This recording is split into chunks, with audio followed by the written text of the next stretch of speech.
Welcome everybody to another stream. Start of the oNiD SimHound ELMS GT3 Cup series. 6 races, 6 ELMS tracks, 6 weather matched events, interestingly. So yeah, welcome. Welcome to, I think, 38-ish drivers, Tom. Fantastic amount of grid. And obviously, welcome to you, Tom. I'm joined, obviously, by Tom Tozen, fantastic commentator. I'm so happy to be broadcasting with you. How are you?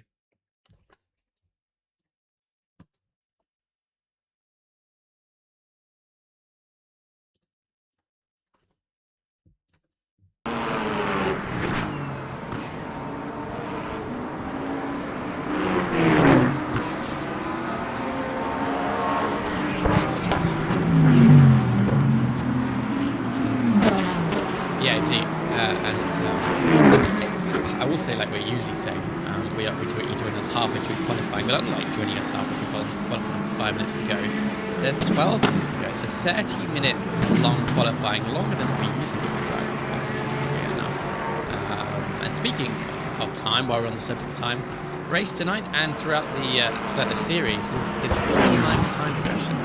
Right, so it's going to match ELMS, but compressed within an hour. So matched weather, matched length in theory. So yeah, they've got longer qualifying at Barcelona of all places as well, by the way. Super tricky track, one of my favourites. I say that about most tracks, but definitely one of my favourites. So technical. And it's obviously not private qualifying, as Metcalf mentioned in chat. Finally, Tom, we're here with just open qualifying, open setups. I love it. I'm here for it. I'm so looking forward to it.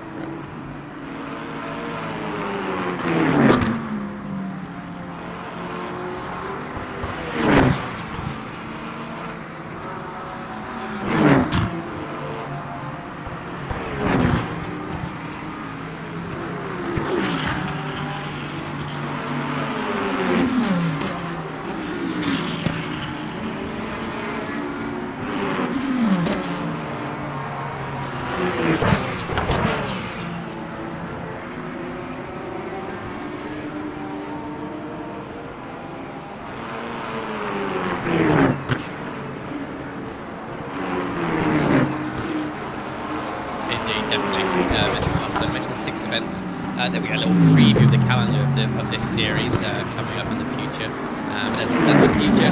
This is now. Let's watch some qualifying maps. Let's see who's on and improve. Let's see if I can spot anyone. Obviously, goes without saying, Christian Kiesig on pole. And I'm stuck getting on camera. There we go. Christian Kiesig on pole, improving on his lap still.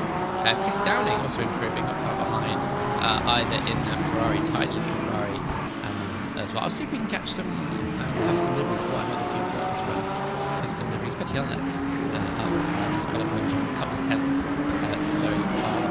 So that's great as well.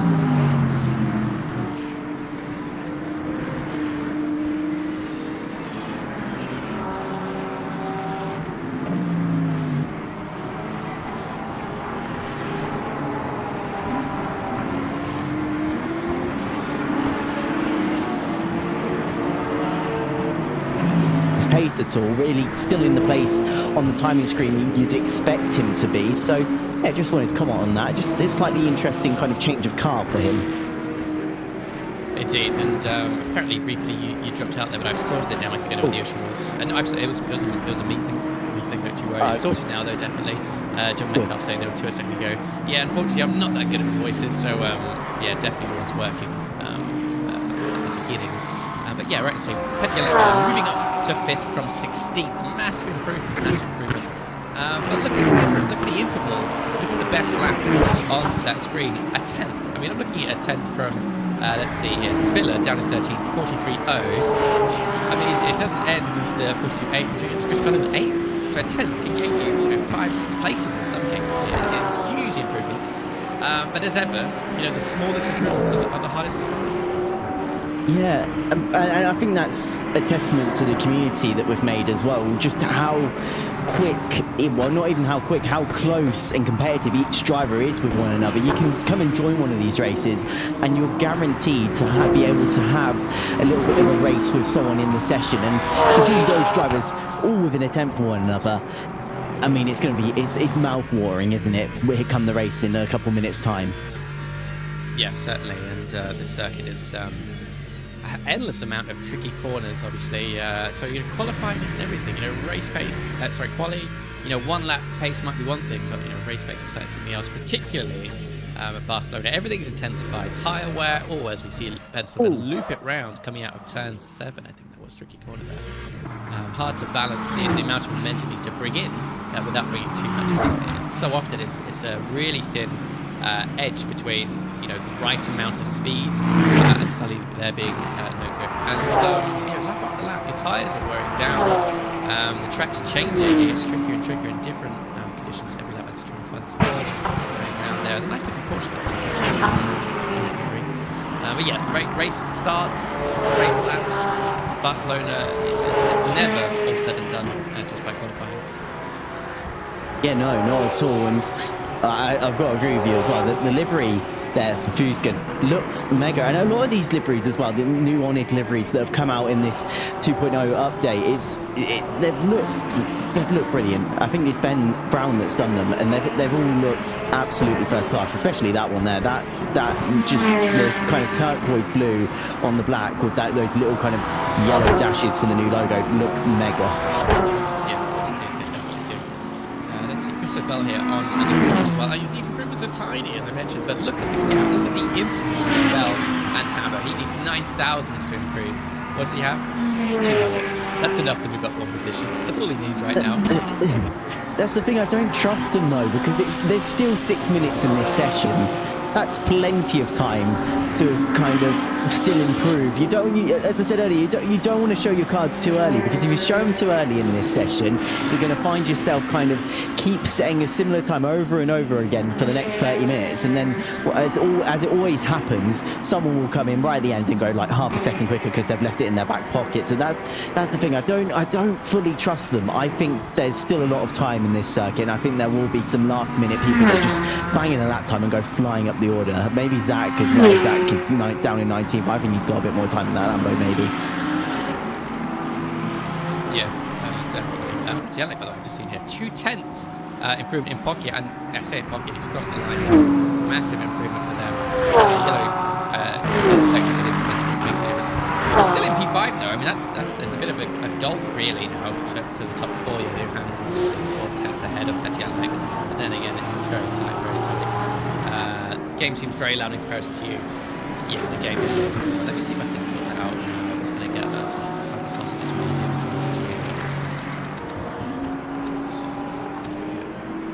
Behind the scenes. Yeah, I hate using the in-game menus on the screen, but hopefully that's a little bit better. It's very tricky to balance it. We've got broadcast cameras that make some loud, quiet noises and things like that, so hopefully that's better. Is my mic alright, by the way? Because it feels like it keeps flickering. I'm not echoing now, am I? For me, it's great. Okay. Okay, good. Okay, Dave. I'm really loud on my I'll be at the end of qualifying. I was going to say, while you do that, Christopher Bell, he's doing all right in this lap. He's up by just under a tenth in the first sector, up by 0.142 in the second sector. So he's he's moving in the right direction. The time's going where he wants it to. But can Christopher Bell make it count in this last sector? Because only marginal gains in the first and second, as I've previously mentioned. Will it equal to a fastest lap in the third sector of the lap? Comes across the line and stays in 9th place after that one. So that's where Bell will stay for this session. He's going back to the pit lane, but still 4 minutes to go. Can get back out and may try for another lap time. We'll have to see how quickly he can get himself turned around. We'll look at Chris Downing now, someone who's currently up in second place and is finding some decent time. Up by marginally in the first sector, then up by 0.129 in the middle. Oh, runs a little bit wide there, coming out the final corner. Dan Tomlinson's already got himself drive-through penalty. Comes across the line. It's not good enough for Downing to take pole though. He's actually only marginally off, 0.120. I mean, really, that is nothing. I know sometimes we see margins that are in the thousandths, but to be a 10th off of Kiesig in this session is no short time to try and work that out himself. And I've realised why I'm echoing. I had the stream on to the right hand side of me, so that's what my mic was picking up. But oh well.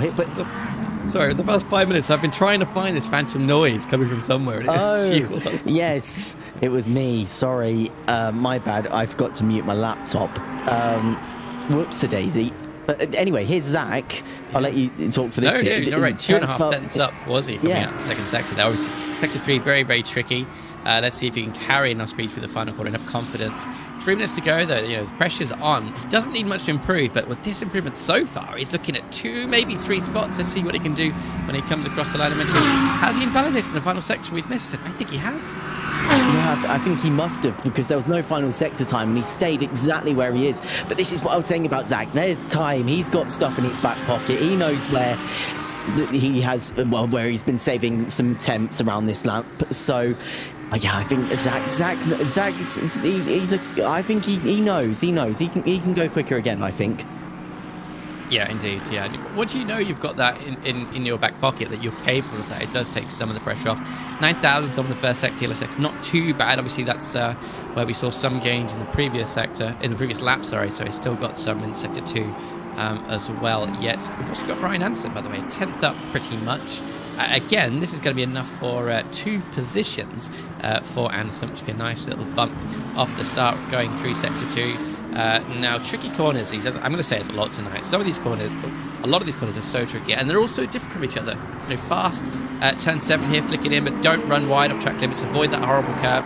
Come to the left here for turn 9. Flick it in. Carry as much speed as you dare, because it's a long straight now up to turn 10. Again, don't go too wide onto the gravel or those rough curbs. Come to the right nice and tidily. Prepare yourself for the heavy braking zone of turn 10. The track map doesn't do it justice. It's a lot tighter than that. And again, here's a surprise. Don't run wide if you can. Keep it nice and tidy and carry as much speed as you can. Get over to the left as quick as you can for the right-hand turn. Again, surprise, don't run wide. There's not much of the edge here to use. It's very narrow. It's very, it looks a lot more generous than it actually is there. And again, tricky, complex of corners usually for the chicane. Obviously, that's gone now. They can run free through to the final finish line. 4 tenths up, pretty much, up to 20. That's 3 positions gained for Brian Anderson that lap in the closing hours of qualifying. AKA Trevor Pastrana, as Dave Wood has said in chat. I'll explain that to you. He owns from what I've been told, he owns a C1 race car, which I think he's supercharged, from what I've been told. And he also owns one of those like micro-light things that you put the fan on the back of you and you have a parachute that takes you through the sky. He's bought one of them, but we said he's not cool enough to be Travis Pastrana because it needs to be something more Birmingham-like. So he's Trevor Pastrana. Oh, that's true. Yeah, I live near Sywell, as you probably know. And you see lots of those engine parachute people going around doing loops and things and taking off and touching down and touch and go, things like that. Very interesting. Along with obviously the old planes that come up and down. So Zach Silver, as we mentioned earlier on, with that improvement in his back pocket, lots of room on track now. No traffic to worry about, as a lot of the guys have finished their laps, are in the pits waiting for the race to start. Zach Silver has so much improvement there. That's 4 tenths there.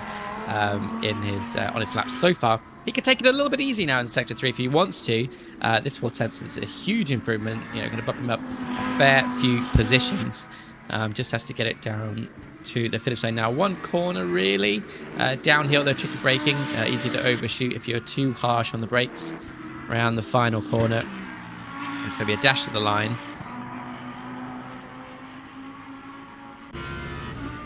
And it's actually a poor sector 3, but still 2 places improved for Zach. Took it a little bit too easy at the end. Though. I was going to say, do you reckon he was trying to? Obviously, a few moments ago we saw him invalidate. Was he just being a little bit cautious? He knew he was on for a good lap time, so he was just taking it a little bit easier through that sector, just to ensure he got that lap in. Yeah, possibly. Sorry, I was flicking through the cameras, and this one it just tickled me. He's waving. Yeah. He's waving. Hello. Okay. I will wait for the session to flick over and then we'll run through the grid. Zach in P17 washed. Indeed, possibly, Dave, but it's going to be a long hour at Barcelona. 40 cars, traffic galore. Here, Tomlinson's still on the track, by the way, I think. Have I missed him? Sorry, Tyler Hammer. There he is. As he uses the time to practice a pit entry. Very important to do. Indeed. Oh, and there we go, on the limiter. You got that right. Yeah, excellent. Weather forecast, by the way, based on the reel, ELMS event in Barcelona in April, I think it was, or May, something like that. No rain, obviously. Barcelona, cloudy and warm-ish, 19 degrees track temperature. My question is, so obviously this is going to run for about 6 weeks, this series. Mm-hmm. When is the ELMS round for Silverstone? Oh, September 9th. Is that? I think that's before it is in real life. For a race start. I suppose. I mean, Silverstone, I imagine it'll be rainy. Let's get the start grid on probably. because we are running out of time with 40 drivers. It's going to be very quick. Are you ready? As I stalled to find the button. Here we go. Oh, do you want me to do it? Okay, yes. Christian Kiesig is on pole, followed by Chris Downing in second. Third in the final podium spot is Rob Appleton. Fourth has gone the way of Daniel Johansson. Fifth for Petty Jelinek. Sixth goes the way of Tyler Hammer. Elliot Lewis lines up in seventh. Eighth is Mike Wilson, a new name for me. Ninth goes to Christopher Bell. 10th is Leonard Rusum. Then on 11th place, it's Harry Brown, followed by Connor Dickman. In 13th, it's Matthias Fusken. 14th, it's Ben Sullivan. Then it's Oleski Pylenko in 15th. 16th is Dave Spinner. 17th, Zach Silver after an improvement. 18th, Otto Harkonnen is there. 19th, Dan Tomlinson. 20th, it's Trevor Pastrana. Then 21st, it's Alan Appleton. Then it's Alexander Kozenya, then Dan Stevenson 23rd, 24th is Matt Barnaby, 25th is Ferrari, then 26th is Fuku Furu, 28th is Alex J. Wood, and 27th is Artemis Ashley. Then rounding out the grid in 29th place is Alex Pentek. Wow, so 29 drivers, obviously 38 I think have signed up for the series. Only 29 start tonight. That's a bit lucky, I suppose, with some of the drivers. If it was a full grid, it'd be insane. But good for us. Good for the drivers. Maybe not as good for us watching it. But yeah, they crawl down towards. Okay. Oh, sorry, I was going to say, 29 is still a fantastic number for a race. Yeah, it is. Yeah, and as I said, maybe for the drivers thanking their lucky stars, it's not. You know, they haven't got 10 more cars on the grid here, and yeah, Tom avoided pronouncing Ferrari's name. I can't remember what it was. I think we called him Max in Discord. Yeah. I was going to say I missed him on the entry list. I went for everyone else's on to try and get the pronunciation right, but I missed him. Massimiliano, that's what it says on the timing tower there. Yeah. And another one that was new I spotted at the end there as well was let's see if I can see it in the list. Filipienko, that's it. Lexi Filipienko. Yeah, as they crawl their way towards the start-finish line. Look at these liveries, but we'll go through them if we can tonight. That Lamborghini on the right looks fantastic, along with the Ferrari just behind as well. And actually, the Lexus doesn't look all that bad either. Yeah, I think it looks really nice in those Pennzoil colours. Very, I don't know, it's not Aussie V8s, is it? Because it's more IndyCar Pennzoil, but it reminds me of Aussie V8s on that Lexus. Green flag. Indeed, as they are away, we'll see who can take advantage of the run towards turn one. Very long run, lots of slipstream to be had. Yeah, I mean, look at this, nearly 3 wide going into turn one. Actually, for 4th place, it is 3 wide. It's Tyler Hammer who's going to go through into 4th. Around the outside goes the Lamborghini. Can they get the move done? No, they're still going to be side by side. It's going to be Tyler who comes out on top. Johansson's going to have to at least sit behind for now as they make their way up towards the Goodyear Bridge. It is Chris Downing who leads this one. Tyler's still trying to defend himself from the Lamborghini of Johansson. Then in the background you've got Connor Dickman and a few other guys trying to fight their way through with one another. It's Dickman and the Porsche of Brown running side by side. Brown goes through. Dickman's going to make a little bit of contact as they make their way down the circuit now up towards turn 6 and 7 of the lap, still side by side into this section of the circuit and around the outside by BMW. Connor Dickman, a great move by the controller driver there. We're going to ride on board with Zach Silver. He's had a good start up to 13th place and running behind Brown currently. Harry Brown just up ahead. You can see Dan Tomlinson in that rear view screen in the center of the Lamborghinis. We dive onto the brakes now for turn 10 of the lap and we'll wind our way into turns 11 and 12 now. Not really an overtaking part of the circuit yet, especially on this opening lap as drivers seem to bunch each other up as we go into the final 2 corners now.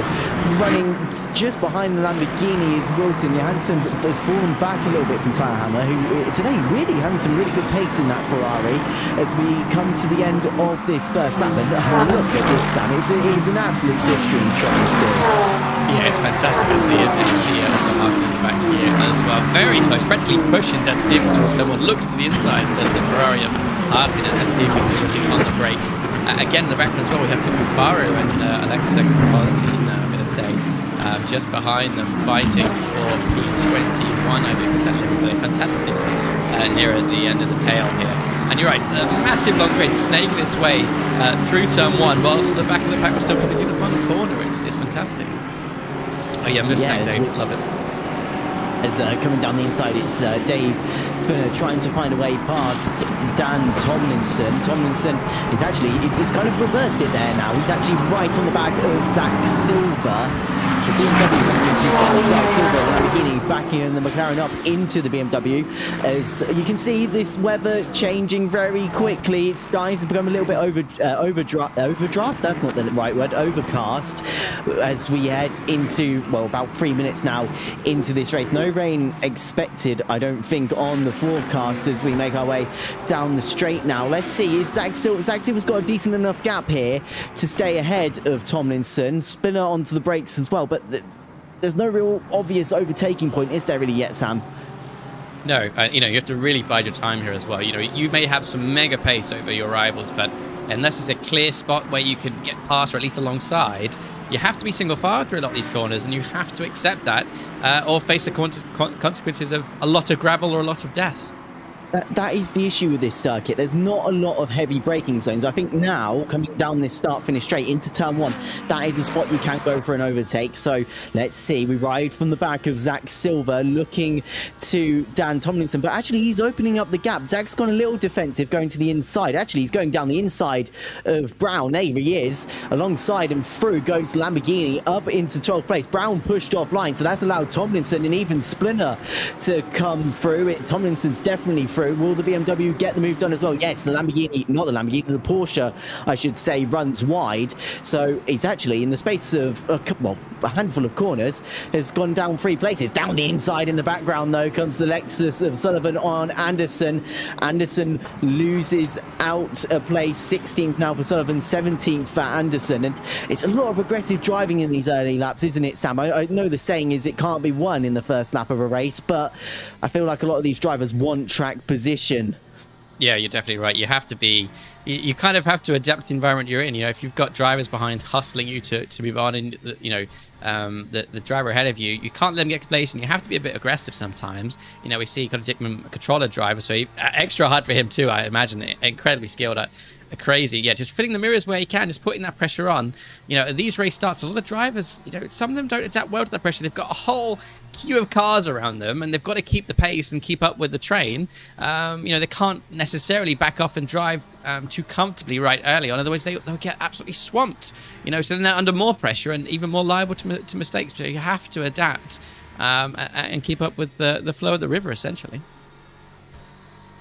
Yeah, and that is what they're doing so far. Dickman in a good zone there. He was by himself, but we'll come up the order because it's Kiesig trying to find a way past Downing still. But this is the thing with Kiesig, you don't really know what he's doing. Is there any strategy at play here? Who knows? But Downing doing a good job at staying in the lead for now. Appleton doing a really good job in the Lexus as well. He's not letting these two get away at all because, well, as you can see, he's right there. He's only a car length behind. And actually, Kiesig, that didn't, it looked a little bit wide instead. It allowed Appleton to catch ever so slightly. But these two, well, actually, no, these three, I should say, are right stuck together. And that's going to be great for the front of the orders racing. Here we have Leonard Rossum trying to make his way through down the inside of, staying ahead of Artemis Ashley as they make it through this section of the circuit. They got Ashley just up behind as well. As you can see,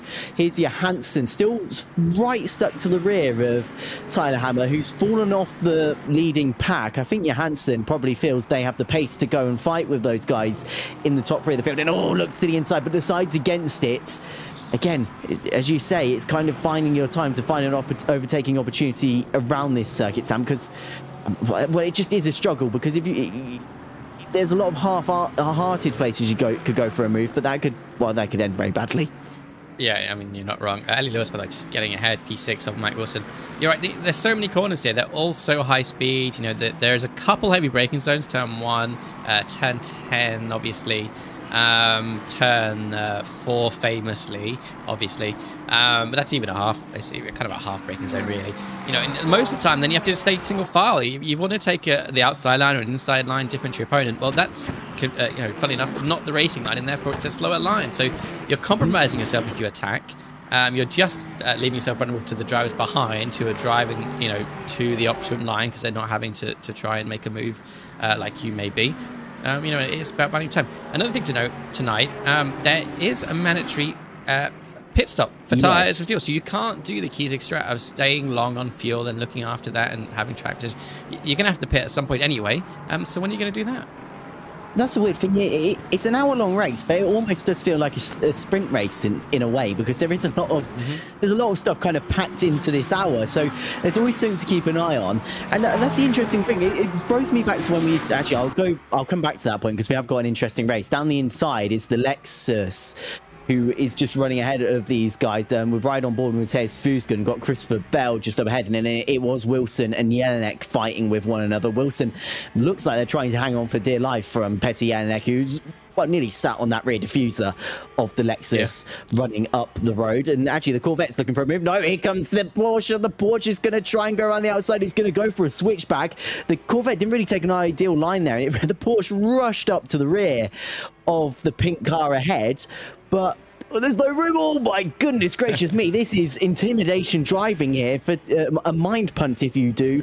Mafuskan right on the rear end of the Corvette. I mean, I would not want to look in the mirrors. There's a little bit of overdriving for the Corvette, and actually even more overdriving. Car off. It's Johansson off in a big way into that tyre wall, frontwards in for the Lamborghini. But we've still got this battle going on because you can see Fuskan under pressure from Dickman. Dickman going to the outside for turn 1. It will turn into the inside for turn 2. Silver's trying to follow him. Oh, big off as well. It's the Lexus of Wilson off on the gravel/runoff area, and this is all still going on. The BMW of Connor Dickman goes through and past the Porsche of Fusken. Silver tries to find a way through as well, but is having to try and weave between himself and Dan Tomlinson, who goes to the outside now. Tomlinson on the outside, banging wheels. Lamborghini and the black McLaren still running right with one another. They're still leaning on each other as they head into the next braking zone. Down the inside goes Dan Tomlinson and gets the move done. Can Zach Silver get it done on the switchback? No, he can't. I don't think there's any way through. Can he have a look into turn 7 possibly? No, he's not close enough, but actually the McLaren is slightly offline. That could compromise the exit out of turn 8. But again, there's no really. I mean, you're a brave man if you go for a move into turn 9, and well, Zach Silver couldn't quite get it done there. Indeed. As we see the Mustang rejoin there off track. Well, a fantastic, bit of racing there. I can't believe it. And, Dave says, it's all about momentum, and he's so right. You lose a bit of pace, just to gravel, you're going to get so much pressure from the cars behind you. And your best interest really is, if you can, let them go. Don't fight with them too much. Get back into your rhythm and get going again. And by the way, one fantastic vision of colour earlier on with all the cars. It was like, in Wizard of Oz when it goes from black and white to Technicolor or whatever. It was such a fantastic thing to see. I loved it so much. It's amazing. As they round now the final corner all over again now down the start-finish straight. Such a long straight and slow, so much slipstream to be had. Zach Silver practically pushing Dan Tomlinson. Lamborghini on McLaren. Lamborghini pulls at the outside. McLaren defending sternly on the inside. Let's see who can be braver on the brakes and get it done. Maybe a bit deep there for the Lamborghini Zach Silver, but luckily it flicks to the left now, and he can just cover it off for the McLaren of Dan Tomlinson, which he does. And we see there Dave Spiller, who's not, been messing around with this nonsense of attacking, defending, approaches them, on his optional racing line with all the momentum's carrying, and is now able to attack Zach Silver. Yeah, I think he was looking to the inside. Oh, he nearly went down the inside of Dan Tomlinson there. And actually in the background, too wide. Sullivan goes past Brown. Harry Brown losing out to Sullivan. Actually, no, I say that. They're still running side by side. Brown's going to have the inside for the next part of the corner and actually gets the move done. And I've only just realised that I don't know the team name, but the Porsche of Brown, who's fallen down to 14th, is running in the Sunny Haze Formula 1 movie colours from the Daytona 24-hour scene. Yes, I don't know what the team is. The movie, so I can't help you there, unfortunately. Maybe it'll say on the car. We'll get a look later on when everything's so crazy. I know it's a real team because I think they actually went on to race in the Daytona 24-hour and then actually did a throwback livery later round in the IMSA Championship, but. Yes, I'm certain that is the Sunny Haze livery. Anyway, we'll come to Johansson, who's dug himself out the gravel trap, hopefully shaken off all that gravel, and now will be trying to find a way past Rossems in the Belgium liveried Porsche. And actually, we come further up the field because we've got a bit of a NASCAR livery on that BMW, followed with a Rossi livery up ahead, followed by the AF Course livery of Otso Harkonnen in the Ferrari running behind as they will make their way back onto the straight. And actually, it looks like Appleton could be looking for a move on Dan Stevens when it comes to this straight line little fight here as they come past the timing board to the right side of them. They're going to jump on their brakes now. Here comes the BMW to the inside on the Rossi BMW. He's going to go through. He's going to lean on him. Bit of touring car action. Body panel to body panel. And actually what that's meant is pushed Rossi offline. Oh, he wasn't happy there. Was Dan Stevens, a flash of the lights. And now going to the inside comes the Ferrari. The Ferrari trying to look for a way through. Is there going to be an opportunity? I don't think so. It's not enough of a hard enough braking zone. And actually, because as we keep mentioning, the flow of the track, the Ferrari was off the flow of the circuit, it does mean that Kosiania is right up behind the Ferrari now looking for a way through, but there's not really a way through. There's no door that's going to become open really in this part of the circuit. It's all Lexus off for Artemis Ashley there, running in the Toyota colours. Yeah, let's have a look what happened with the weird squashed images here. This is very interesting. Let me fix this in the background quickly as well. As we watch Artemis do indeed have an issue. It's not. Watch that dealer. It does feel a bit like that as well. Why is it so does. squashed? What's happened? It's not. This isn't normal. This is squashed. That's weird. Yeah, no, it is. We're gonna have. Okay, we're gonna have some really interesting replays tonight. The funny thing is, it kind of looks like ACC. In a way, I don't know. The ACC at times looks a little bit squished, so kind of it reminded me of that. As actually, we saw him practicing earlier. Tyler Hammer does come into the pit lane now for. Well, is he the first stopper of the race? I don't know if you can. I think he is, yeah. Tell me. Yeah, I can tell you. I can look and tell you. As we watch this unfold in the background, indeed, our first stopper of the night. Tyler Hammer, by the way, is also. Oh, no, yeah, that's what we're talking about. Yeah, Tyler Hammer's in the pits, yeah.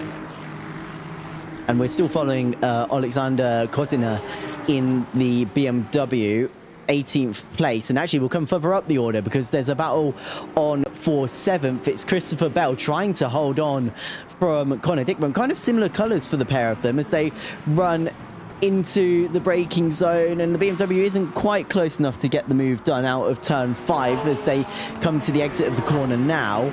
And as they're gonna, there we go. As they get onto the brakes for turn 7, the Corvette's slightly offline. The issue is, even if you make a mistake into there, turn 9, it's just not an overtaking corner. It's the corner, as we mentioned.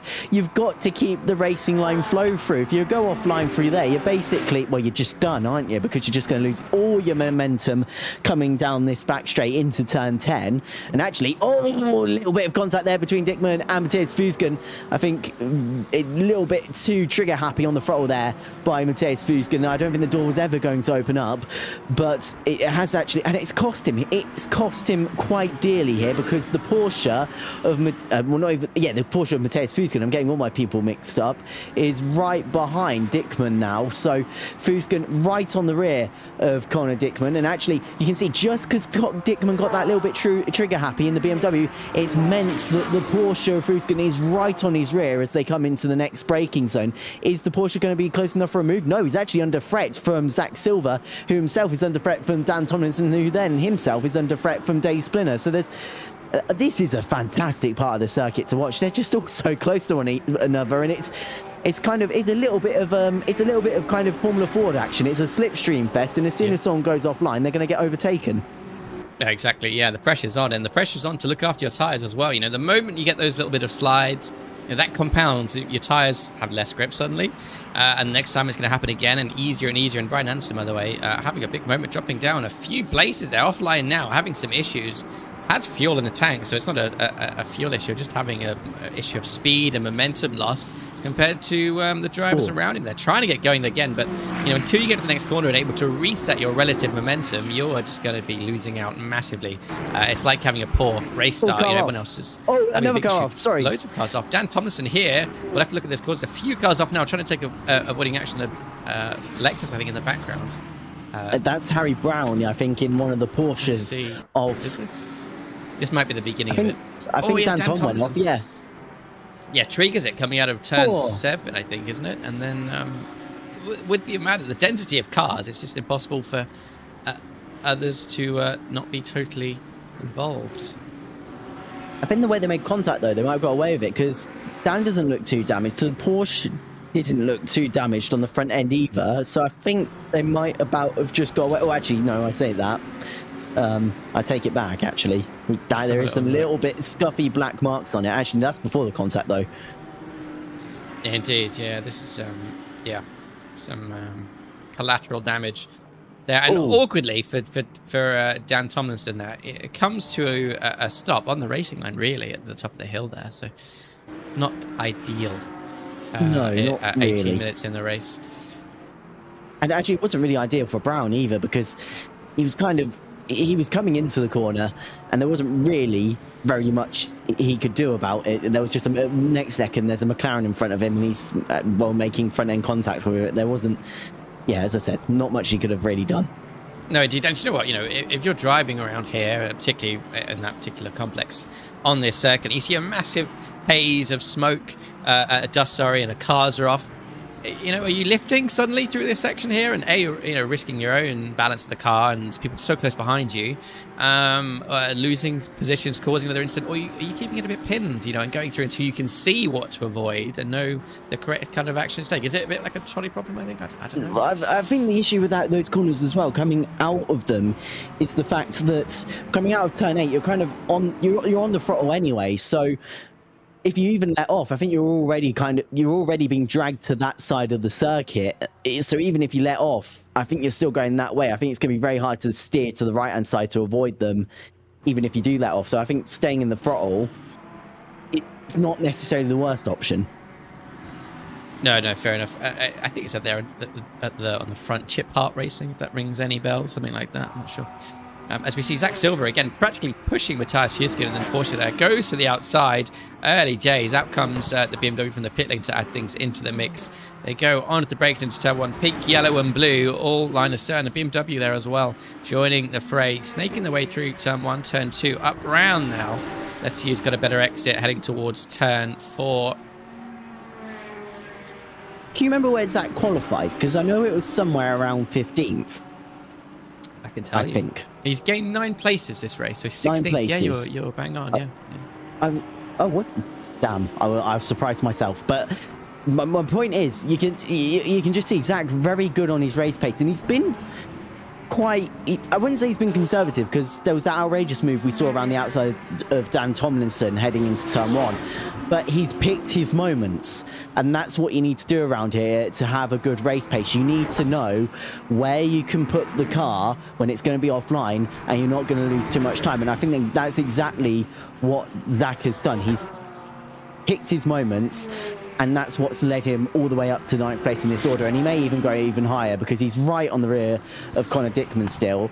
He has to defend from Spinner and Appleton running behind Zach, but as you know, Fuskin and Spinner running behind Zach. But he's done a very good job. What I'm trying to say, he's done a good job up until now. Yeah, indeed, yeah. Yeah, and that's crucial to have a good start where, you get to this point in the race and you take a moment to breathe. You look at the timing board and you're thinking, actually, you know what? I'm only a couple seconds behind, a couple drivers ahead. I've not been drawn into this battle of mine and lost overall pace. You've got that bigger picture, which is always a nice bit of boost. Yellow flag there for Johansson up ahead. That's why it's very, very off outside that last corner. Let's see if we can get a replay and see how that happened, because it was so very far away. It's the second time he's been off there as well. Oh, rear's gone. Yeah, and his best thing to do, I mean, why wouldn't you just keep your foot in it? Why not? I mean, if anything, it's a bit, even though you've lost some time and it's a little bit frustrating, everyone loves a little slide across the gravel, don't they? So it's a bit of fun, but probably not what poor Daniel Johansson wanted at this stage in the race. Down to 15th, was running up behind, well, actually, he was running in 4th. Yes, he was running in 4th at one stage, or 5th, was it? I think it was 5th, actually, now it comes to mind, because he was trying to make his way past. It wasn't Lewis. Lewis has had another big charge through the order as well. That top of the order changed him very much. It was Bell, that was it. Christopher Bell he was fighting behind was Johansson. So all the way up in 5th at one stage, now finds himself down 10 places. I think it's quite frustrating for him because he is a quick driver. We know how quick he is. Across all the series we do, he's astonishingly quick usually in these ELMS GT3 cars. So it's not going his way today, and I think that's the thing as well. It shows even the slightest of mistakes around this circuit, it does cost you massively. Yeah, indeed. And, he likely had, that big gravel off earlier on in the race when there was a massive train going through. And that's right at the beginning of the start-finish straight as well. So you're going to be so, out of sync with the pack going through, out of speed. You just have to relent and concede so many positions. You have no other choice. You can't possibly fight it unless you have, an afterburner ready to go. But tricky position. Long way to go yet for the race, though. Lots of things can happen as we see the BMW Dave Spiller under attack yet again from... Dave Spiller is attacking the Porsche Matthias Fuchskin, I apologise, whilst having... whilst Conor Dickman is there somewhere. I can't work this out. Dave Spiller's the BMW. Matthias Fuchskin's the Porsche. Apple sits the car behind, and then there's Dickman up ahead, who's actually been overtaken by Zach Silver. So Silver up to 7th place now. So that's another improvement for him. So that's 1, 2, 3, 10 places. I mean, I told you Zach's quick. Yeah. He's a quick boy. Yeah, Barcelona, it's a lot of pressure. Oh, well, actually, I was going to say it's a lot of pressure to put on yourself. Zach, you had 30 minutes in qualifying to get a lap in around Barcelona. What happened? But in fairness, to balance the negative with the positive, he's done well. It's another overtake where he's picked his moment, and it's worked splendidly for him because you know how close they were behind Conor Dickman before that. Look, a tenth behind Conor, 3 tenths then to the car behind, then 2 tenths to the car behind that. And Zach now has a lovely 1.5 second cushion. He picked his moment to get past the BMW. The Conor's now holding up the rest of the pack that Zach was fighting with. Therefore, it gives Zach less pressure from behind. He can focus on the cars ahead. I just think this racecraft from him has been very smart. No, that's fair enough. Elliot Lewis, by the way, dropping down the order from P4 down to 6th. Had an issue coming out the last corner. Let's have a look in the replays that are no longer squashed and something. It's a long, slow, lazy spin. Those are the worst ones. You can't stop them. You have to wait for them to stop themselves. And your tyres are getting ruined. Your lap time's getting ruined. You're losing spots. And you've lost all momentum of the start-finish straight. It's just painful, and therefore, isn't it? It is. Therefore, by the way, sorry, Zach Silver up to 6th now. He's flying. He's absolutely flying in the Islands car. But we'll come back. But the good thing is, he's left the battle behind him, but the battle still rages on. Especially when we come to these two, when you've got Kozina and Wilson fighting with one another. Kozina runs a little bit wide, so is this going to bring Wilson into the battle? Well, he was already in the battle, I don't know why I've said that, but coming into the long right sweeping hander here. Let's see, can the Lexus get the switchback done? Looking to the inside, the BMW seemed to let off even slightly there, and it's allowed the Lexus to go through, not much of a fight in the end there, so I think Kozina just slightly struggling. Yeah. And someone who isn't slightly struggling apparently to stay ahead is Conor Dickman, defending for his life in front of Fuchskin here, and Dave Spiller obviously in the background waiting to take his whatever he can get out of this scrap there. Going around the outside is the BMW, trying to get past Conor Dickman. They swap around the order, but next turn is a right turn. Porsche having it open up a bit more, but the BMW claims the inside. Can he just stay there long enough? No, he can't. Now he leaves himself even more vulnerable to the BMW behind of Spiller. who's again coming out this last corner, not involved with this battle, ready to go, primed to see if he can make a move into turn 1. Porsche running a little bit wide, maybe picking up a track cut warning there as they head down towards turn 1. We can see the difference that attack made. Fuskin pulling away, Dickman now under attack from Spiller after his charge. Let's see, going to turn 1, goes to the inside, does Spiller onto the brakes, go the 2, and the order remains the same, almost getting together, I think, there, avoiding contact. The BMW in the background, by the way, that isn't Alan Appleton. That's a lapped car trying to unlap himself and get on with it. I think that's No, it's not Pentec. Let's see. That's Dan Stevens down in 24th, trying to get through this little scuffle and get back up the order again. It's a little bit awkward when you're in that situation, isn't it? Because you're like, oh, I'm quicker than these guys, but I'm not on the same lap as them, so I need to find a way through that isn't going to disturb the race too much. At least that's what I think, anyway. Maybe I'm too polite, but actually in the background there is a move on. Spinner's gone up the inside of Dickman, so they're going to run side by side into turn 7. No, they're not. The move's already done. Spinner goes through, Dickman down to 10th, and actually now has to try and deal with Dan Stevens. If I was Dickman, maybe, well, no, but he can come back still here at the BMW ahead of Spinner. So he's kind of in an awkward spot because he is under a lot of pressure from that car behind, but he's not really in a spot where he could just pull over and let him through, because then he's losing loads of time to Spinner, who's still only about 5 tenths ahead of him. So anyway, as we see 2 cars come out the pit lane, it's Foucault Ferrou and Alexander Kozina in the BMW. They make their way out the pit lane and come out right in front of the leader, who Keithig's gone into lead, and actually off the road goes the Mustang ahead of them. Oh, and the Lexus gone up as well. Sullivan. Yeah, indeed. I was going to say, I thought it'd be a battle, but very polite drivers exiting the pits there. Leader goes on by, no issues. And Fukufara, as you say, into the wall. Lennon Rosem's in the background there, getting passed by Otto Harkonnen. There is a car off. Otto Harkonnen pit, sorry. There is a car off. Still, Ben Sullivan missing a wing, starting a new lap. Carry on. Who's there? That's the Harkonnen in. Something we've missed as well, while we look for this in the other car, Kiesig to the lead of the race at some stage has happened, Downing now to 2nd. Silver under pressure from Elliot Lewis. He's going to look to the inside as we head into turn 4, Repsol corner. Now, controversially, he's running in a Castrol car going through that corner, but oh well. As Zach still is running ahead, looking to the inside is Elliot. Kind of, he was thinking about it, but when I say thinking about it, I think he was just placing the car there just to put Zach on the back of his toes, make him a little bit nervous.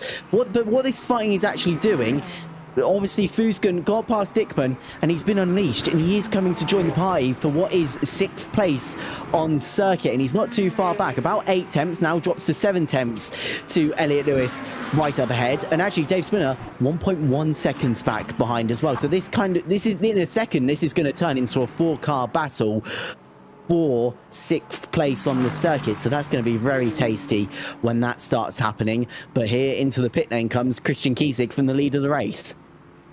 Indeed, I would say halfway point, maybe the optimal time to stop, sure, whatever. 55% VE remains for Christian Kiesig. Into the pits now, Ben Sullivan trying to get back to the pits with no wing. Tricky job, really tricky job, particularly around here. It's going to cost him buckets of time. Petian, obviously passing Christian Kiesig. I wonder if Christian Kiesig is going to be the benchmark here. Obviously, the fuel-saving king, crowned, given, done. So I guess he will be the benchmark. If he puts in 30% VE, that's how much they need totally. You know what I mean? Mm-hmm. Yeah, no, I know what you exactly mean. Interesting he's gone early, though, because obviously he's someone that goes later, but obviously, I mean, there's no real point in running later in this, I suppose. No. So he's gone now. Interesting to see what Chris Downing can do. It'll be interesting to see as well where Kiesig comes out on circuit, because he won't necessarily come out in a free part of the circuit, because, as you've seen, there's no real gap on track. There are some gaps if you look at the track map to the right-hand side of the screen now, but it's not too quiet really anywhere, actually, as a car rejoins the circuit. That's presumably him. And there is a little bit of a gap coming up now. So it'll be interesting to see, anyway, where he comes out and if he's in a clean bit of air for Kiesig. Anyway, down the inside is looking the Porsche. Oh, he wasn't far enough alongside, but still a little look there from Leonard Rosems, who is stuck to the rear of Alan Appleton. Do we know if there's any relation between the Appletons? Are there more than one Appleton in this race? Oh, there are. Yes, there's Alan Appleton and there's Rob Appleton. I know of Rob. I haven't heard of Alan before. I don't know, but if you're listening, Rob or Alan or whomever, let us know. That's interesting. I'm not sure. Because do you remember was it the Whackers, the Germans? It was like father and sons racing. Whackers, yeah, Chris and yes.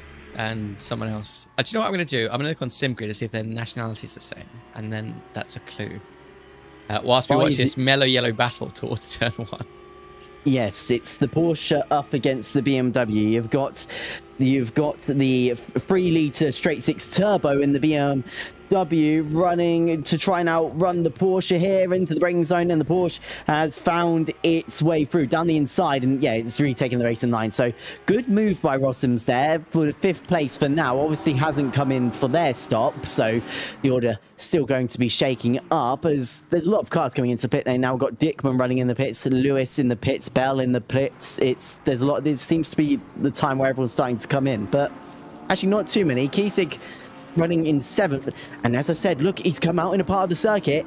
He's getting blocked. That BMW is not giving him an easy way through. He goes up the inside. That was slightly forceful though. Kiesig, you don't really see him up with his collar like that very much, but at the moment he's forced to do so. He needs to find a way through because these slower cars are going to be costing him lap time, and the BMW not being very nice to him. You can see it's getting to him. He's over driving through some of these corners, dipping the right 2 sides of the car into the gravel trap there. Runs wide again. The 2 left-hand side wheels run into that gravel trap there.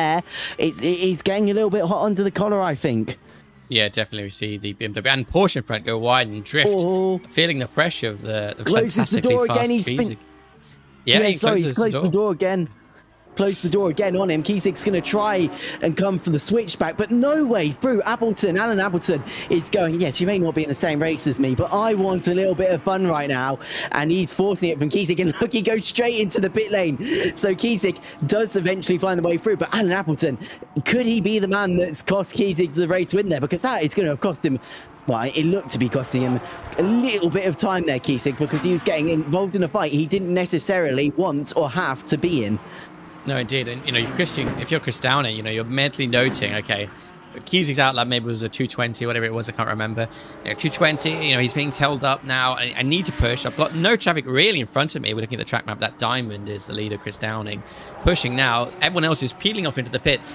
The best thing for Chris to do is stay out as long as he feels the tyres are good and to keep on pushing and to have that lower average fuel load throughout the race, because if you go in, you're going to put fuel in, probably, VE probably, and then you're going to be carrying a higher fuel load. So, you know, draw that down, use as much as you can, have the lighter car and keep pushing for the lap times, I'd say. Last lap for Downing was a 42.8.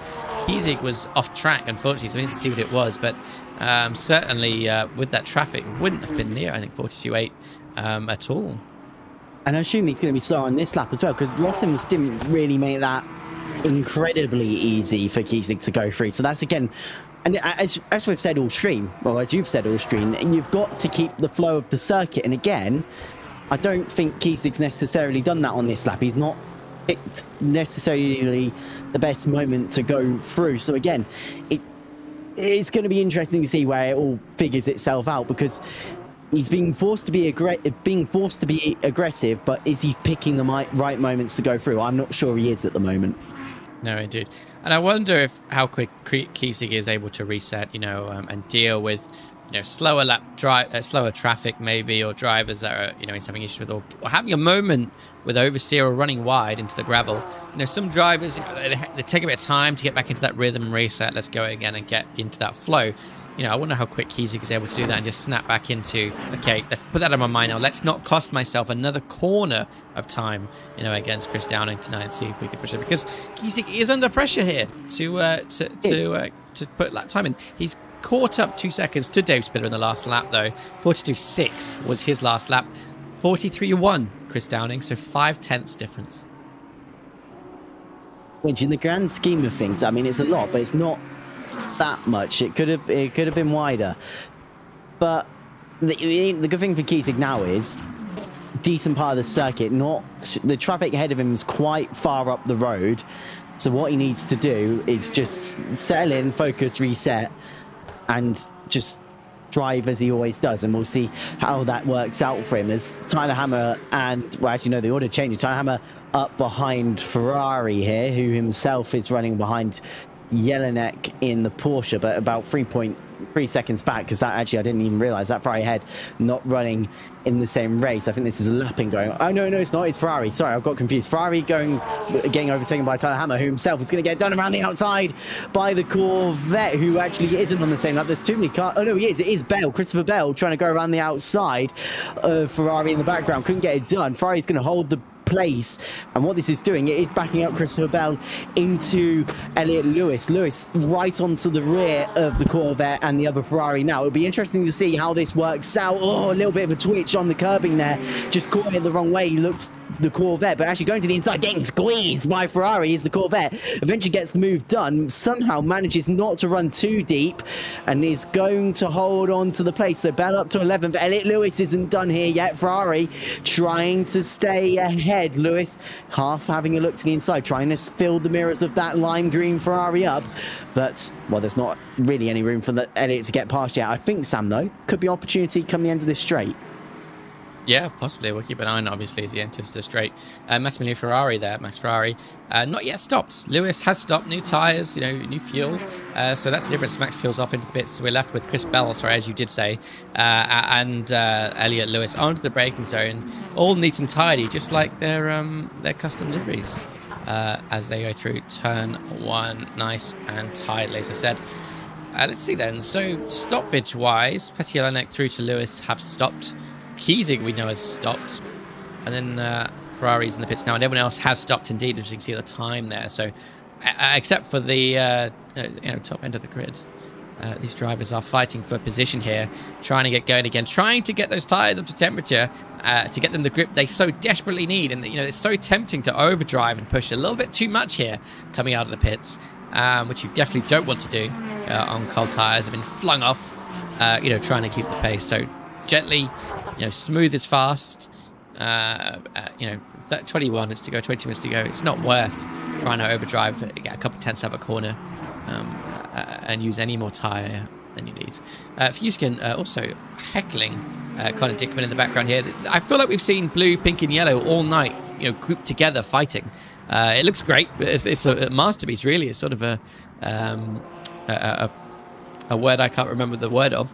It looks fantastic, I think, as the BMW are almost having to take evasive action from the Neon Ferrari. They're going around the outside now at the end of Sector 3. Maybe the Ferrari having an issue, or slightly slower than the BMW expecting. It looks that way. I think it does look just a little bit slower maybe than some of these guys ahead. Dickman trying to find a way through, may go for the switchback down the straight. As you can see in the background, they're going to be free wide into this corner. Is there going to be a little bit of bump drafting? No, the Porsche isn't close enough. The BMW is, so Dickman runs side by side with Ferrari as we make our way into turn 1. They'll be jumping onto the brakes now, and the BMW goes through. Here comes the Porsche as well. The Porsche even trying to go for 2 moves into one corner. Can't get it done though. I think the BMW of Dickman was slightly aware of it, so came across to the right hand side a little bit to close that door ever so slightly. But Fuskin and Dickman pass Ferrari, who himself drops down to 14th place in the race. Still waiting for the stop of Downing. Appleton has come into the pit lane. Let's see where Appleton comes out in a few moments' time. Ferrari gets a little bit wiggly there, and still falling very far back, 1.3 back from the 2 cars that just made their way up and past him. But here's the battle for 18th. It's Brian J. Anderson versus Oleksky in 19th place and 18th. This is the battle for 18th. Indeed, and Ferrari there, by the way, not stopped yet. That's why he's struggling with tyre grip through the final sector. Makes perfect sense there. Dave Spiller stopping, Robert Alberton stopping, promotes Christian Kiesig to P2, obviously, provisionally. 38 seconds is the gap between him and Chris Downing. And how long is the stop? 42 seconds, Tom. That's enough to undercut the leader. So he's in a good place then. Definitely is, yeah. Don't make a mistake, Kiesig, then. Because no, and in fact, even with the new tyres and the fuel differences and whatever, last lap between Downey and Kiesig were virtually the same. We can see on the screen 48.0, 42.9, essentially a 10th difference between the two. So, yeah, really is crucial. Downing, I don't think he's going to be able to pull out a 5-second gap. I don't think he's just going to make that level of mistake. So we can kind of assume what's going to happen after the pits. Especially like they're briefly showing us an issue. Sorry. I was going. Sorry, it's Bertin. I was going to say, you could see that Kiesig on his track map as well. He's basically, well, look at him now. Where's he coming up to? He's coming up to turn 9. He's got the whole of the straight and then halfway through turn 10 before another car appears again. So he's got a lovely part of the circuit where he can just stick to the word of the day, flow, and he can just push in the lap times and not have to worry about being held up. So he's in a really nice place at the moment, and he just needs to keep going, especially as Chris Downing has just come into the pit lane. Yep, up on his jacks there, then beginning the service, which isn't showing. There we go. It would have back-click the right button. And down again, turned, off he goes. It's everyone's turn now, regardless if you've got space or not, which I always thought was a bit of a weird advantage to have if you were released without needing to be turned. So everyone's got that now as well. Crawling towards the exit. There goes Kiesig, takes the lead of the race. And in fact, it was actually a slower stop than Kiesig as well by a second. So, you know, all these other things add up. Leads now does Kiesig by what's essentially going to be probably 7.5 seconds, I think, once you know, Downing gets going again. A massive gap. Rob Abton's about the same. Wilson's about the same. Matt Barmy's 9. Hammer's 11. So, you know, the leaders at this point of the race, after all the pit stops, have found themselves these massive gaps between them all. And left the rest of the pack having all the fun and having all the fights. I was going to say, at least you got these guys still fighting, Tyler Hammer, Bell and Lewis, and then you got another 3-car battle running up behind them between Dickman, Jelinek and Fusken. Got them slightly in the wrong order, but still all those guys fighting with one another. We head into turn 1. I think there's a few cars side by side heading into turn 1 in the battle ahead, but I don't think that's resulted in any sort of place change. We can see roughly between half a second between all of them. Actually, there is. Lewis goes past Christopher Bell for 7th place. There he goes. Castro up ahead of that slightly pink and venomy looking car as they go into the braking zone for Repsol corner. Interesting, it's got a Goodyear advertisement next to it, but we'll look past that. As you can see, Dickman, pardon me, is right behind Petr Jelinek for 9th place to try and secure himself inside the top 10 for his finish in this race. Not too long to go either here in this series. 16 minutes to go in the ELMS GT3 Cup for round 1 of the championship here at Barcelona as we make our way through the S's part of the circuit. And a lot of twitching going on for Conor Dickman, but then I do remember he's a controller driver as well, so it always that's the reason. Yeah, no, I thought he had an issue. I thought he was like doing the old little, oh, if I've got an issue, wiggle the wheel. But no, that's just, obviously he has to do those precise little inputs with the controller. I mean, I couldn't be this quick on a controller. I'm so impressed every time when I see them because it is just quite incredible. Yeah, definitely. And this circuit as well, of all the circuits to be a controller driver, and as we see Jelinek slide his way through that corner there. Yeah, you know, it always looks like he's doing kind of the Michael Schumacher, you know, I'm here behind you, get out my way sort of thing, but it is just a controller. I don't know how he does it. To me, he's more talented than Kiesig. You know, it's that level of vitality. It's insane. Massive train, by the way, looking at the order here. Mike Wilson pits last as well. Massive train between P6 and P11, P12. Huge train, sorry, P5 and P11. Long train. So no one wants to make a mistake and lose out on all these positions. We see you actually going almost a scrap between Lewis and Hammer, you know, trying up there through turn 3 now, long turn 3. Easy to have gotten it wrong on the entry and overdrive it as we head towards turn 4. All looking nice and tidy, using some of the track as Mike Wilson actually gets a drive-through for speeding the pits that pops up there. First of the penalties we've seen tonight as well, actually. So very unfortunate there with 15 minutes to go. We'll be taking another trip through the pit lane as the drivers get onto the brakes, snaking their way through turns 5, maybe 6. Slightly lost. 5.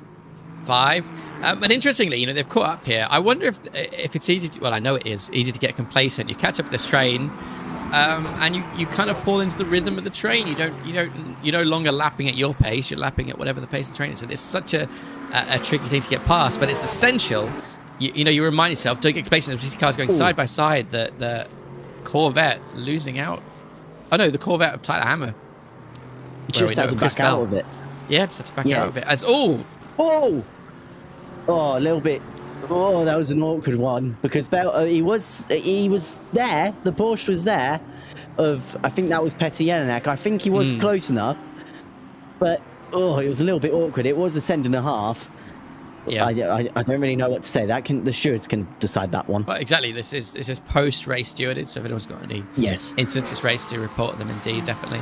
As this BMW Spiller pulls out the slipstream of Matthias Huskin, gives him plenty of space as well. He's a lot more kind than I would be. You know, I would be pulling out and giving him an inch because he's so far on the inside as well. He can compromise him massively as he switches back now towards turn 2, and the BMW remains in that position.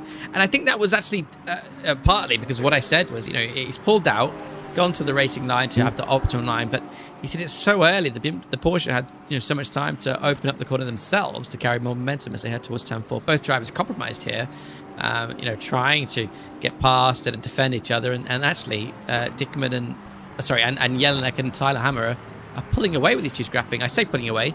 Jelinek is alongside Hammer as they head towards the next fast corner. Let's see if Peter can get a big enough gap to claim this all for himself. Or no, Tyler's held the inside, so he's going to hold on to the place. Petr's going to try and run to the outside, but if I was Tyler, I'd just lean on the Porsche, push him a little bit wide.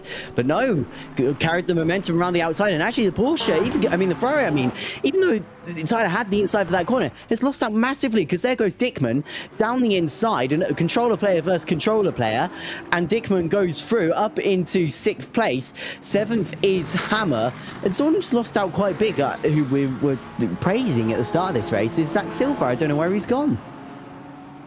Well, I'll tell you where he's gone. P14.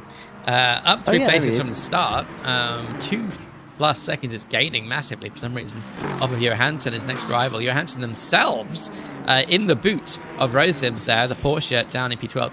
And by the way, can I just take a moment to say what a fantastic diversity of cars and manufacturers we're seeing in this series. I'm glad it's not all Porsches or BMWs or something like that. It's fantastic to see. Yeah, I mean, that's the amazing thing about the rule set that WEC have come up with, is the diversity in the fields for this type of racing. If it's in GT3 or hypercar class, it's the most diverse grid of racing really in any sort of motorsport, I'd have to say. Just from the different noises, the different manufacturers, the different looks of the cars. You've got the saloons of the BMWs, you've got the more sporty looking Ferraris.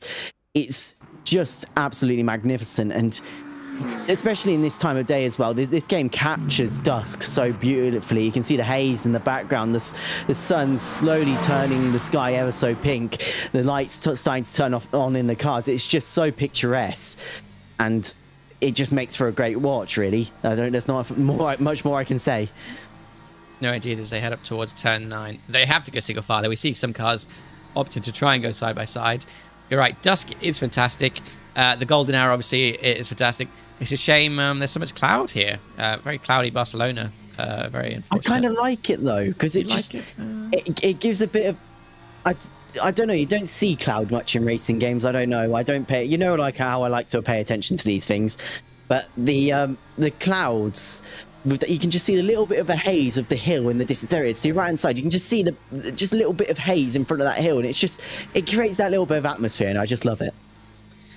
Yeah, no, fair enough. Each to their own. As they round the final corner onto a new lap, I would like some more sun personally. The Tyler Hammer really pushing Dave Spiller to the limit here on the edge. I mean, I don't blame him. It's what you have to do sometimes. So opens up the corner for themselves, obviously, at the end of the straight. Onto the brakes goes Dave Spiller, trying to get it done side by side, but here comes the left-hander now. BMW having to drop back slightly, otherwise they'll be so compromised down to 3. I say that. No, he's sending it still through turn 3.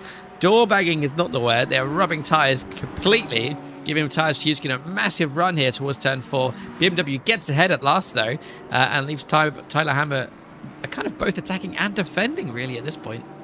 That gave me Barrichello and Schumacher vibes at the Hungaroring, but a little bit more fairer between the two of them. It was good, fair racing, and a lovely battle to watch between the pair of them. Good defending from Tyler Hammer. Not really much more he could have done, but smart driving from Dave Spiller to get the move done. Yeah. And, Tyler Hammer going from one attacker to another. It's got Fusgen right in the rear-view mirrors, so... Tyler Hammer's going to have to go back to that defensive fighting now as we go back to Rosims, who's gone off the road. It's allowed Johansson to go past. and actually still struggling for some front end grip through. They just saw the grip from the front tyres ever so leave him, and that's forced him into the gravel trap there on the outside of the right-hander as they make their way down into the braking zone for turn 10 of this circuit. So it's going to have to try and get a little bit of the dust off the tyres is the Porsche. As we can see, it's going to be the BMW up against another BMW. Down the inside goes Splinter. Splinter just about doesn't make contact with Dickman. I don't know how they avoided one another. Dickman really, well, it just closed the door shut. It was basically on his fingers, but somehow not at the same time. So as they run side by side down the start finish straight, it's going to be both the BMWs running up against each other as they make their way side by side into the braking zone now. A 3-point leader straight 6 versus 3-point leader straight 6, and it's Splinter who is going to come through ahead just barely though, because Dickman's going to make contact. It's front right to rear left of the BMW M4s fighting with one another. He's bringing Tyler Hammer back into the battle, running wide through that section, but it gives him the momentum for the next part. Coming up towards turn 4, Repsol comes Dickman, but no, Spinner's just about done enough to stay ahead, and all that fighting has brought Tyler Hammer and Fuskin closer to this battle. But the issue is they're too busy with one another, I think, to realise what's going on just a little bit ahead of them as they make their way out of turn 5. Yeah, you know, and it's funny, I've been in Tyler's position where you're thinking, you know, to the drivers ahead, yeah, keep battling while I catch up to you, please keep battling. And obviously the driver behind you, Fuskin in this case, you know, trying to get past Hammer as well. So close, both these drivers so close to getting some more positions, but so far. And Barcelona, you can be, as I say, in the boot of the driver ahead of you. If they're not making an error, if there's no room, you just have to wait. You have to be patient. There's nothing really you can do. As Leonard Rosen showing us a yellow flag. There he is in the gravel outside of turn 5, I think. Heads through turn 6 now, yep. And back on his way again. Johansson here gets so close to Christopher Bell. Lots of battles going on. 7 minutes to go. These drivers, I'm sure, will be feeling that they've been driving for eternity. Barcelona can do that to you. You know, you're in a half-an-hour race. It feels like you've been here for 2 hours. It's just constant. There's no long... I mean, there is a long straight, but you're under attack, so there's no time for you to de-stress, relax, take a breather, because every corner is so different and so intensive. I think especially in this race as well, because there's been such gaggles of cars in different parts of the circuit. I think most of these drivers have going to been on it since the start of this race, nearly about, what, about 54, 55, 56 minutes ago. It's been a tooth and nail for really almost an hour now between a lot of these drivers. So, and especially in this hot weather as well. If you're in the UK, it's quite a hot day today. So you're gonna, I imagine most of these drivers are going to be an absolute sweaty mess by the end of this, because it's going to require so much focus, so much precision in their driving. A lot of brain power as well to work out when to overtake, when's the optimal time to do it without losing out time and potentially opening yourself up to an overtake from the car behind as well when you're trying to overtake the car ahead. There's just so much to think about, so much physical toll. This is going to, even though it's going to be an hour, this is going to be a really challenging race for some of these guys on the grid. Yeah, it definitely is. You're so right. These guys are fighting. And obviously a longer qualifying as well. Half an hour qualifying. And practice. And practice, indeed. Some battles still right at the end as we'll keep an eye on. By the way, speaking of keeping an eye on things, Chris Downing, 3.5 seconds really to Christian Kiesig now. The lap before last, he was, I think, 4/10 quicker. Last lap was invalid, so really is pushing Chris Downing. You know, 5.5 minutes, 3.5 seconds. I don't know if it's capable, plus the overtake. We'll keep an eye on it nevertheless. Matthias Fuskin in the boot of Tyler Hammer. There he is, concealed by the Ferrari almost, as they round the second to last corner, using as much of the exit as you can before rounding the final corner. Ferrari there, a bit on the inside curb as well, costing himself some time into the slipstream of the Ferrari, the Porsche. Yep, heading down towards turn 1. I think Fusing's going to send it. We'll keep an eye on it, see if he's brave enough on the brakes. They're using as much of the slipstream as can. Out of the inside, briefly faking it towards the outside now to open up turn 1. Compromise the Ferrari with them having to take a tighter line. See if they can flick their way through up towards and round turn 3 now towards turn 4. Great spot to do it, turn 4, plenty wide enough if you've got a nice run.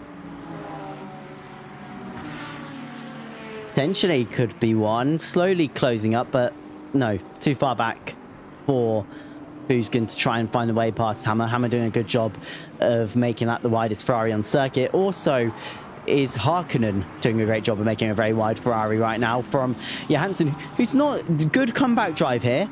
Could be on for a top 10 finish if they can find a way past Harkonnen in the next 4 minutes of this race. It's going to be tricky. Oh, that's not a good place to be stopped on circuit. Ferrari, right in the middle of the circuit, he's broke on the middle of the corner as well, slightly awkwardly. It's him up against Harry Brown. Both of them have had their struggles. Oh, gets all sorts of sideways. Brown has to take avoiding action to the outside. Just about doesn't make contact. I think he tagged him and turned him around. Oh, yes.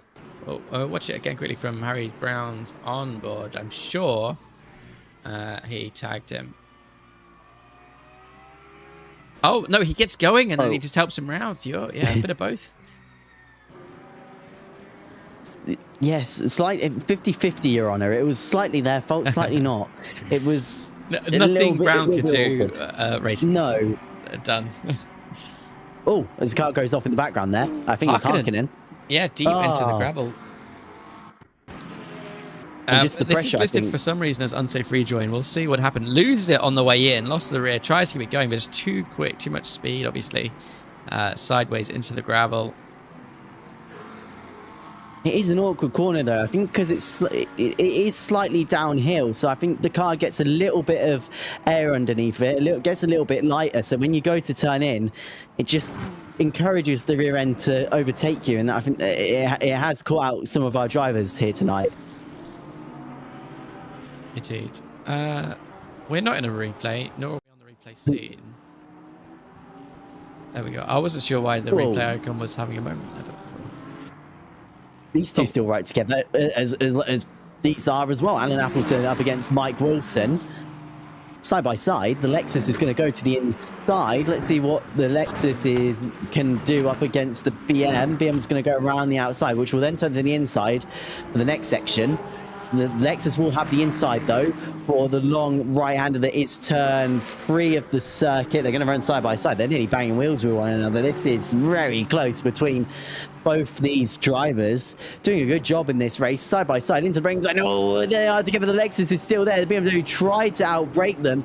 They're both holding up Chris Downing, who actually is close down the gap to Keating. 2.8 was the gap. But now he's fallen foul of Alan Appleton again, another one of our front runners. And the issue is he's gonna have blue flags this time, though, Chris Downing. So I think Downing should have a look to the inside. Yes, he does. So there goes Downing through and past one of the cars. That does basically mean that Alan Appleton's going to have to give up on that position to Wilson as we come to 8th and 9th, Sam. Indeed. I just think to myself, so many drivers still battling that race. If we were to look at lap 3 and take a picture, and look at lap, what are we on now, 34 and take a picture, it'd be the exact same. There's so many drivers throughout this entire race just locked together in battle. As we watch Johansson round turn 3 up towards turn 4, opening up that corner much more than the Corvette is allowed to. That's why he can get so much alongside now through the mid corner here. Obviously a little bit later on the brakes, trying to keep that average speed up towards the next corner. The Corvette having a moment of overstore on the inside. Obviously car just breaks away from them, trying to keep that speed up to defend from the Lamborghini. Ends up in the wall, unfortunately. Luckily they've got all 4 tyres, and luckily they're still going. It just cost them one little place. Was all Mike Wilson here. Well, Fuki Ferrari having a yellow flag. We see him there rejoin the track after being on a little adventure. Let's see how that happened. Oh, just lives it round, coming up 10-10. Slightly unfortunate, but does get saved and will rejoin the circuit safely. Yep, and this trainer, the BMW, they're just looking to the inside there of Kazinha, I think. Briefly trying to fill the mirrors, look for a gap. The BMW, that reggae BMW we've seen all race, still here. And what a nice livery of the BMW. Actually, the BMW sends it, does the reggae BMW of Alan Appleton. What a place to do it as well. Unbelievable. Turn 5. It tightens up really on the apex. So what a move to make. The BMW of Kazinha, though, fighting back, obviously. Will have to go single file through this fast, twisty, maybe twisty is not the right word, fast, complex, so nevertheless. There. And Fuskin and Elliott and Bell still together.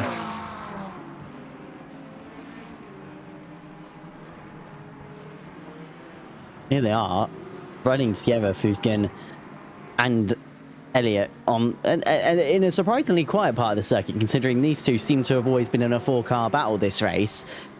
Not too far ahead, though, is Christopher Bell from the pair. There you go, just about just a little bit up the road there. So it'll be interesting to see if they can close that gap down. Has Johansson had an issue? Johansson has had another issue because Johansson dropping dramatically and not really coming back to pace. Is still sitting in 12th. Zach's already, despite him overtaking him into the entry of this corner, is already 2 seconds ahead. So what's happened to Johansson? Has there been a miscalculation in strategy? Because it doesn't look damaged, that car, really. Sure, that's a really good question. It's still going very slowly. 5 seconds. I cannot see anything. I tell you what, though, let's have a look at Harkonnen goes through. Yeah, I tell you what, Zach Silver. Oh no, this is another wrap. So maybe it's a virtual energy or fuel issue. I'm not sure. I can't see anything that they've had an issue. I just want to say as well, while we're looking at the Huracan, I missed it. The Temerario is just it's very quiet and doesn't sound as good in real life. As you can see, he's still got. Yeah, I think he's saving. He's got 0.8 virtual energy in the tank. 0.4 now. Oh. This is the issue. It is the fuel and virtual energy. Fuel wise, it's lying to me and saying 0, but 0.4 virtual energy at the last beam, the last sector beam. That's the issue. Someone give him a push. Well, he's not the only one. Petianek's finished. Okay. Yes. Suddenly, this race has finished out of nowhere. It's taken me by surprise, to be honest. But drivers having to deal with issues and challenges all throughout. Let's see if he can drift towards the end. The good news for Johansson is he shouldn't drop any further because you can see Wilson behind has already finished. So there you go, across the line. There you go. The Johansson, I think with that is going to be 16th, and now I'll ask the finishers, Harry Brown, going through the final sectors of this circuit. Here we go, a nice look at his livery. We'll come into the final corner now. Oh, that was it. They run it at Le Mans as well. That was it. Whoever run the car at IMSA run this livery at Le Mans as well. That's why I remember it. And it comes across the line, Harry Brown, to round out, well, round 1 of the ELMS GT3 Cup here at Barcelona. A very nice race. Kept us on our toes the whole way through. Seems like the oNiD admins have cooked up a storm with this series, and it works quite well. Yeah. Kiesig, obviously, our winner tonight. Well done to them. We obviously missed their crossing the line. That doesn't matter. So much was going on. So many battles throughout. You know, and that's Barcelona. You can't relax. It's such a tricky track to get past, so that the battles drag on throughout the race. Which is always a fantastic thing to watch and to see. And I love driving it. As tricky as it is, Tom, you know, it's definitely one of those tracks where you can really shake down a car. I think it's not like, you know, you race a poorer car and you're like, yeah, this car's, you know, excellent top speed and it's tested. But Barcelona has everything. It's fantastic. As tricky as it is, as I said. But let's run through the final order then, with all the bells and whistles, if I can find the button. Here we go. Chris Kiesig, as we said, led the way. As he crossed the line. Great showing from them with the undercut as well. Unfortunately, Chris Downing 3 seconds behind in the end there. Robert Appleton in the Lexus. How did we miss this, Tom? In the Lexus, third, Robert Appleton. Fantastic job from them. With a 42.0. Basically, well, in fact, quicker than Chris Downing for his fastest lap. I can't quite see what Kiesig did. Kiesig did a 42.1. Downing did a 42.046. Sorry, I can't do maths. Rob Everton's 42.051. And that's important, by the way, because there are extra 2 points for the fastest lap. So just clinched there, just by Downing in the Ferrari there at the end there. Petianek in his Porsche, signature Porsche, in 4th. Dave Spiller, 5th. Dickman, 6th, obviously, in the BMW. Tyler Hammers for in the Ferrari, 7th. Chris Bell in the Corvette, fantastic to see one. Matthias Fusken, 9th. 10th to round out is Elliot Lewis and McLaren. I feel like we've had a different manufacturer each for the top 10. And who made this thing so hard to read? Spoiler, it was me. Zach Silver in the Lamborghini, love to see them as well. 11th, Harkonnen, 12th. Leonard Rosems in the Porsche, 13th. Matt Barmy in the Mustang as well. We didn't see very much of them. 14th. Anderson, 15th. Johansson, 16th. Wilson, 17th. Alan Appleton, 18th. 19th is Kazenia. 20th is Dan Stevens. And the rest are on the screen there. It's getting too hard to read. 3 DNFs, unfortunately, for tonight. I think they actually lose some points for for if they didn't even start. But there was some disconnects with some power issues, unfortunately. Daniel Hansen in chat, by the way, if it comes through to my fuel, scream that I need to pit. I'm sorry, but at least you made it in the end. Yeah, that was Barcelona, Tom. I mean, I thought it was a mega race. I'm not sure what you thought. Let's see if we can pull up the standings while you gather your thoughts. I think that was mega. As we were saying, there were 4 car fights, basically the most of that race. The strategy worked really well as well. I think it kept... that's the thing. It kind of... I don't mean to say this in a harsh way, but it kind of nullified Kiesig in a way, because he couldn't really do a smart thing. It kind of... It put him in a box. It kind of restricted what he could do, which was... it kept them all close at the top of the order. That was really nice. And the rest of the field as well. I think there was a couple of people that may have wanted to qualify a bit higher who started to come through the field. Johansson made a mistake, so Johansson kept us kept us with something to watch because he was coming up through the field. There was just lots of little bits always going on. It wasn't a boring race. It wasn't like we were waiting for something to happen.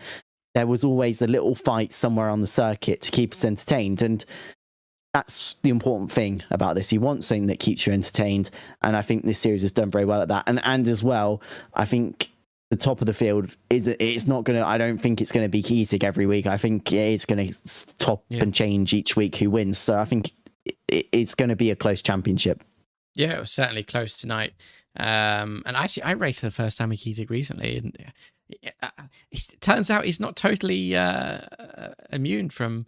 I thought he'd be stomping away with it. He did win the race, caveat, but he didn't win it with as much margin as I thought. So yeah, it was. But yeah, it has a weakness, it turns out. Here's the calendar, by the way. We've obviously done Barcelona tonight. Fantastic racing. I love it. Paul Ricard. I happened to mention it by mistake, but here it is next week, obviously. Followed by Imola, Autodromo Enzo and Ferrari. Amazing. One of my I'm gonna say it is my all-time favorite track. Confirmed. There we go. I love it so much. Then Spa, Silverstone, Algarves, fantastic tracks. And by coincidence, who would have thought ELMS tracks? So that's why that calendar's like that. Paul Ricard next week. Totally different to Barcelona. I very much look forward to it. I know some people might say it's a bit of a snooze fest, but I think it's a fantastic little circuit, Tom. So yeah, I'm looking forward to that. I hope everyone else has enjoyed it tonight. I certainly have. It's been just non-stop all evening. I hope everyone continues to join us next week. And the banter and chat's been great. Tom, anything from you?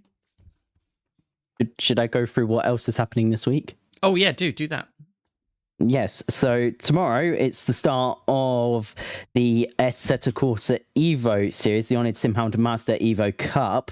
That's going to be taking place at Brandsatch. You can have 2 races there, so that gets underway at 7:30, but I don't believe there's a stream for that. I believe we're the final stream of this week for now. If I just go to this stream confirmations, yes, we are. We're the final stream of this week. Remember, streams are on Monday, Tuesday, and Wednesday. So anyway, we've got that tomorrow if you want to get in on the action for the Evo, guys.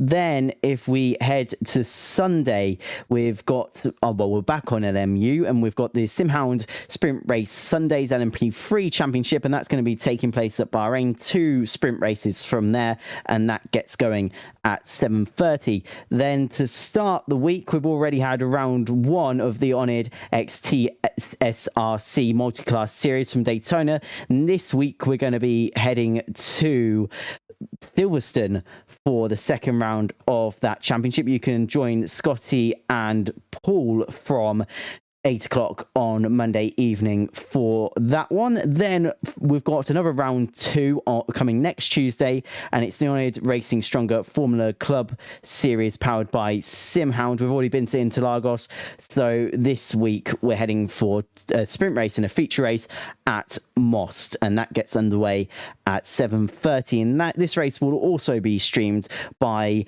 Ben and Paul, who will start at 10 to 8 on Tuesday. Yeah, exactly. And as you mentioned there, Ace Evo tomorrow.